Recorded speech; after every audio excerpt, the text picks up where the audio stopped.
Welcome back to another Get to Performance podcast. I'm your host, Coach Anthony, and today we're going to be talking about effective reps and using set intensifiers in our workouts and how you can pretty much implement them into your program. We're going to briefly discuss effective reps so you kind of have an idea of why set intensifiers work the way they do. So what is an effective rep? It's a repetition completed under max muscle fiber recruitment. So that means every single muscle fiber in that specific muscle group has been activated. It's under tension. And what causes muscle growth? Muscular tension. So we want to try to activate all of those muscle fibers. So how do we get there? When does this occur? Pretty much you want to accumulate some fatigue. So it's fatigue accumulation reaching close to muscular failure. So the closer you get to failure, the more muscle fibers are being recruited there. So muscular tension, load, and high force demand. So obviously the higher the load, the more force is required to move that weight or complete the repetition. Rep speed is a pretty good indicator of fatigue. So once that bar starts to get that bar speed starts to get pretty slow, then you know you're getting close to muscular failure and you know that you're starting to recruit more muscle fibers there. So some examples of rep schemes while you're in the gym. So let's say 5 rep max, that requires a lot of force. It's a high force demand.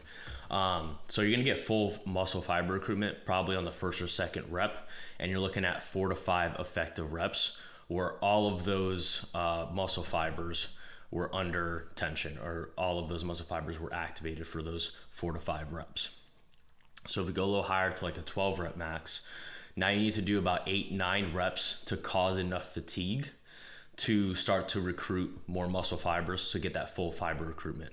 So you're looking at, let's say 3 to 4 effective reps, depending on how close to failure you're training, assuming that technique is pretty good, and you're not just swinging it around.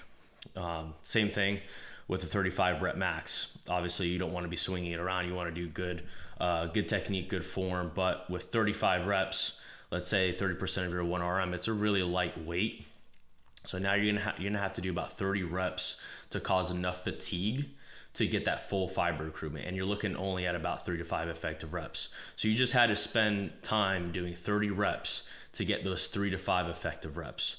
Looking back at the 5 rep max, you did only 5 reps. It's a higher force demand. It's going to cause more fatigue, but you still got about the same amount of effective reps there. So there's different ways to get there. So what's the most efficient way to get there? And how does this play into your training? We want to reduce the unnecessary volume in your workouts or in our workouts and reduce the fatigue and time spent in the gym while getting the same training effect. We can spend 2 to 3 hours in the gym, doing sets of 35. That's going to be really boring and it's going to take a lot of time. We also want to keep fatigue low. So we don't want to go in and start doing 5 rep maxes for every set.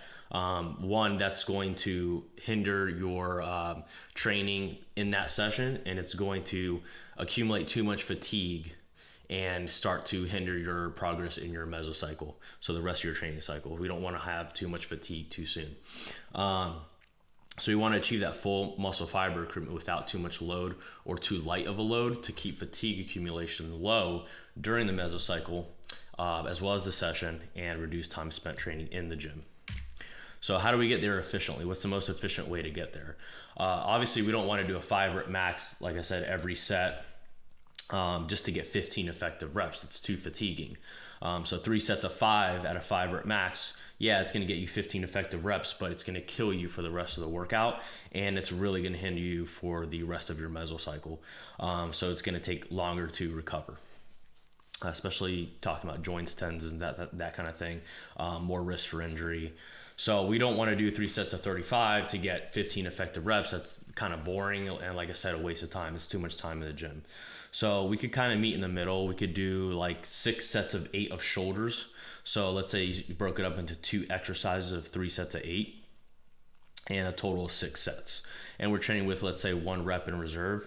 And we get about 18 to 24 effective reps in that workout with less time and less fatigue. So better yet, what about the set intensifiers that we were talking about earlier? So what is a set intensifier?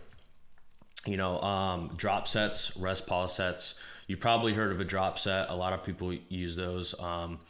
Rest pause sets and mile rep sets. So the first one is drop set. So basically you're reducing the weight and immediately continuing the set. So example, you do 100 pounds for 12 reps and then 70 pounds for another 6 reps or so. So just to give you an example, here we have, I sped the video up just a little bit.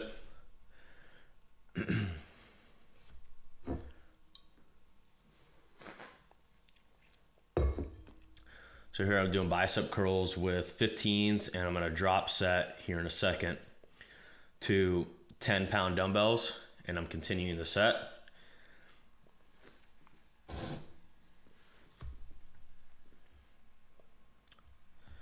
And you pretty much get the point there. So the next one is a rest pause set.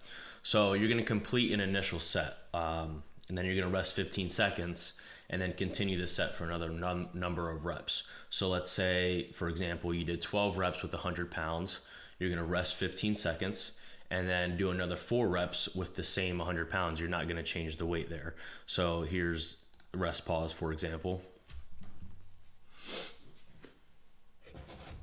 Probably should have sped up the video just a little bit more. I'm very impatient.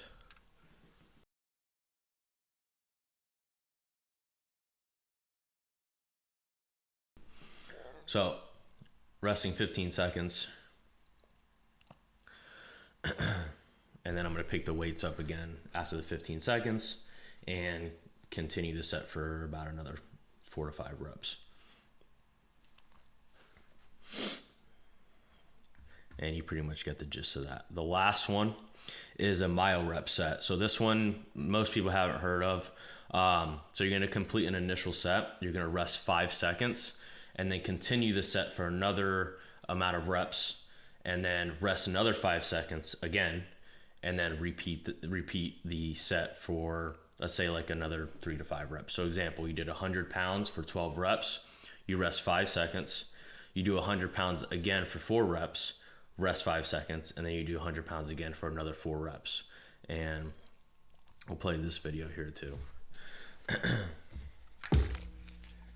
This is the last video, I promise.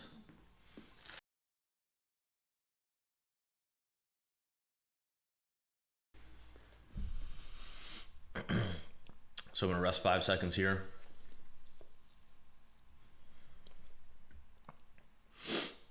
Pick up the same weight to another couple reps.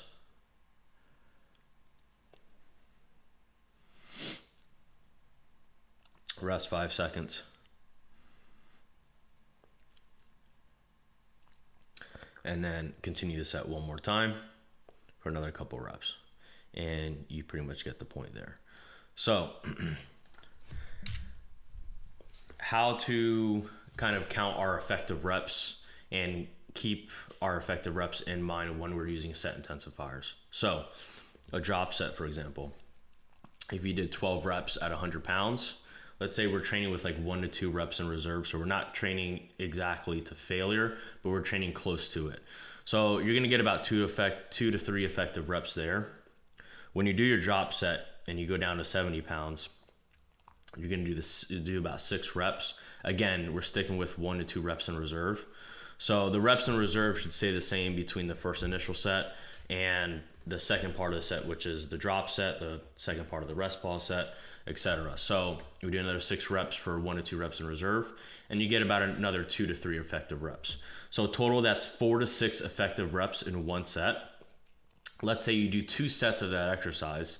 Now you're looking at about 8 to 12 effective reps per exercise. Let's say you're doing 2 exercises per muscle group. Now you're looking at 16 to 24 effective reps for the whole entire workout if you're doing 2 exercises per muscle group there. And you're doing, let's just say 2 sets per each one. So the rest pause set, same thing. We're trying to figure out how many effective reps we're getting per set here. So let's say 12 reps, again, 1 to 2 reps in reserve for 2 to 3 effective reps. Then we rest 15 seconds, continue the set for another 4 reps, again with 1 to 2 reps in reserve for, let's say, another 2 to 3 effective reps. So you're looking at about 5 to 6 effective reps in that one set. Over 2 sets, you're looking at about 10 to 12 effective reps per exercise. Again, over 2 different exercises. Now you can double that. So you're looking at 20 to 24 effective reps per workout if you're doing 2 muscle groups. 2 exercises per muscle group or 2 sets. So now we'll go over the myo rep set, which is the last one. So again, 12 reps to 1 to 2 reps in reserve for 2 to 3 effective reps. Rest 5 seconds, continue the set for another 4 reps to 1 to 2 reps in reserve, and that's another 3 effective reps. Then you're going to rest another 5 seconds, continue again, and you get 4 more reps. And you can add another 3 to 4 effective reps to that. So that's total 8 to 10 effective reps. And over 2 sets, that's 16 to 20 effective reps per exercise.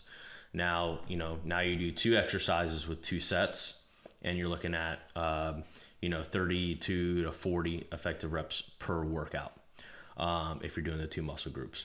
So that's pretty much it for the set intensifiers and effective reps. So basically you can start implementing that into your workouts and start counting your effective reps, and as you're programming, kind of learn how to tally those up, and so that way you're really trying to find the amount of effective reps per session and per week that your body can tolerate, and then try to progress from there. So in week 1, you want to shoot for a number of effective reps per week and per session. And then the following week, add a couple more effective reps to that. So if you were starting with 2 sets of a rest pause set, and you got, let's say, 20 effective reps in that exercise, or let's just say 16 in that exercise, and then you got 32 for the whole entire workout because you did 2 exercises per muscle group. The following week, you want to add some more effective reps to that. So let's say you just add another set. So instead of 2 sets, you do 3, and then you're looking at another, 12 effective reps per session there. And then over, let's say you're doing the muscle group twice a week, you're looking to double those amount of, effective reps. But that's pretty much it for effective reps and set intensifiers. Again, you probably heard of some of those set intensifiers, but now you know how to kind of start counting your effective reps as you're using those set intensifiers. But yeah, that's pretty much it. So I will see you guys